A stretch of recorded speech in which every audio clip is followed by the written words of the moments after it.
ஆண்டவரும் உலக இரட்சகருமாகிய இயேசு கிறிஸ்துவின் இனிய நாமத்தில் யாவருக்கும் என் அன்பின் வாழ்த்துக்கள். உங்களுடைய மாபெரும் ஒரு வெற்றிக்கு பின்னர் நீங்கள் ஒரு மாபெரும் தோல்வியை சந்தித்ததை எப்பொழுதாவது உணர்ந்திருக்கிறீர்களா? அது ஏன்? அதற்கு பொருத்தமான விடை பெருமை என்பதே. பரிசுத்த வேதாகமும் பெருமைக்கான தண்டனை பற்றி அடிக்கடி எச்சரிக்கிறது. நீதிமொழிகள் 16:18 அழிவுக்கு முன்னானது அகந்தை, விழுதலுக்கு முன்னானது மனமேட்டுமை என நாம் வாசிக்கிறோம். வேதாகமத்தின் பக்கங்களில் தங்களுடைய ஆணவத்தினாலும் கர்வத்தினாலும் தோல்வியை சந்தித்த அநேக மனிதர்களை நாம் காண முடியும். பெருமைக்கு தண்டனை கிடைத்ததுக்கு தாவீது அரசரின் வாழ்க்கை ஒரு எடுத்துக்காட்டாக உள்ளது. தேவனுடைய இருதயத்துக்கு ஏற்ற மனிதராக அவர் இருந்தார். தன்னுடைய உண்மையினாலும் தூய வழியினாலும் தேவனின் அநேக நன்மைகளை பெற்றார். தன்னுடைய சிம்மாசனத்தை பறிக்க முயன்ற தனது 2 மகன்களிடமிருந்தும் அதை காப்பாற்றி கொண்டார். தாவீது உரியாவின் மனைவி பத்சபேலிடம் நடந்து கொண்ட பாவச் செயல் அவருக்கு அவமானத்தை கொண்டு வந்தது. துணிச்சல் மிக்க இந்த வெற்றி வீரன் தற்பொழுது தனது வாழ்வின் இறுதிக்கு வந்துவிட்டார். தாவீதின் பராக்கிரமசாலிகளின் பட்டியலை தொடர்ந்து கர்த்தருடைய கோபம் திரும்ப இஸ்ரவேலின் மூலம் உண்டது.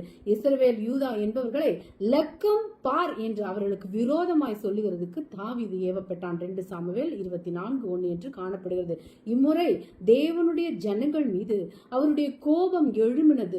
பொதுவாக தேவனை விட்டு தூரம் போகும் பொழுது அவருடைய சினம் எழும்பும். ஆனால் இம்முறை இஸ்ரவேல் மக்கள் எந்த ஒரு குறிப்பிட்ட தவறும் செய்யவில்லை. 1 நாளாகவும் 21:1 சாத்தான் இஸ்ரவேலுக்கு விரோதமாய் எழும்பி இஸ்ரவேலை தொகையிடுகிறதுக்கு தாவீதை ஏவி விட்டது என்று வாசிக்கிறோம். இந்த பாவத்துக்கான தண்டனை அனைத்து மக்களையும் பாதித்தாலும் தாவீது அது தன்னுடைய பாவம் என்று ஒத்துக்கொண்டான். ஏன்? மக்கள் தொகை கணக்கு கெடுப்பு அவனது சுய மகிமைக்காகவும் பெருமைக்காகவும் எடுக்கப்பட்டது. பெருமைக்கு எப்பொழுதும் தண்டனை உண்டு. தனது படைபலத்தை அறிந்த தாவீது உடனே அந்த லக்கத்தை அறிய தன் முகாந்தரத்தை உணர்ந்து கொண்டான். அவனுடைய இருதயம் அவனை பாதித்தது. நான் இந்த காரியத்தை செய்ததினால் மிகவும் பாவம் செய்தேன், வெகு புத்தீனமாய் செய்தேன் என்று தேவனிடம் அறிக்கையிட்டான். தாவீது காலமே எழுந்திருந்த போது தேவன் அவனுடைய பெருமைக்கு தண்டனையாக 3 காரியங்களை அவன் முன்வைத்தார். தேசத்திலே 7 வருடங்கள் பஞ்சம் உண்டாதல், 3 மாதம் அவனுடைய சத்துருக்களுக்கு பயந்து ஓடி போதல், தேசத்திலே 3 நாள் பயங்கர கொள்ளை நோய் உண்டாதல் முதலியன. ஆனால் தாவீதின் தெரிந்தெடுப்பு சிறப்பானதாக இல்லை. தனது எதிரிகளிடமிருந்து தண்டனை பெறுவதை விட தேவனிடத்திலிருந்து அதை பெறுவதையே தாவீது விரும்பினார். அவ்வாறே அன்று காலையிலே கொள்ளை நோயை கர்த்தர் இஸ்ரவேலிலே வரப்பண்ணினார். அடுத்த 3 நாட்களில் இஸ்ரவேலரின் தொடர்ச்சியான பாவத்திற்காகவும் தாவீதின் பெருமைக்காகவும் 70,000 மனிதர்கள் அக்கொள்ளை நோயால் இறந்தனர். தற்பெருமையால் அழிவு நேர்ந்ததை ஈசாப்பின் கதை ஒன்றிலிருந்து நாம் அறிவோம். ஒரு சிறிய குளத்தில் 2 நாரைகளும் ஒரு ஆமையும் நட்பாக இருந்து வந்தன. கோடை காலத்தில் நாட்கள் செல்ல செல்ல அக்குளத்தின் தண்ணீர் வெப்பத்தால் வற்றி ஒரு குட்டையாக மாறிவிட்டது. எனவே அந்த நாரைகளும் ஆமையும் வேறிடத்துக்கு செல்ல வேண்டிய கட்டாயம் ஏற்பட்டது. நாரைகள் எளிதாக வேறிடத்துக்கு பறந்து செல்ல முடியும், ஆனால் ஆமையால் அவ்வாறு செய்ய முடியாது. எனவே அவைகள் யோசித்தன.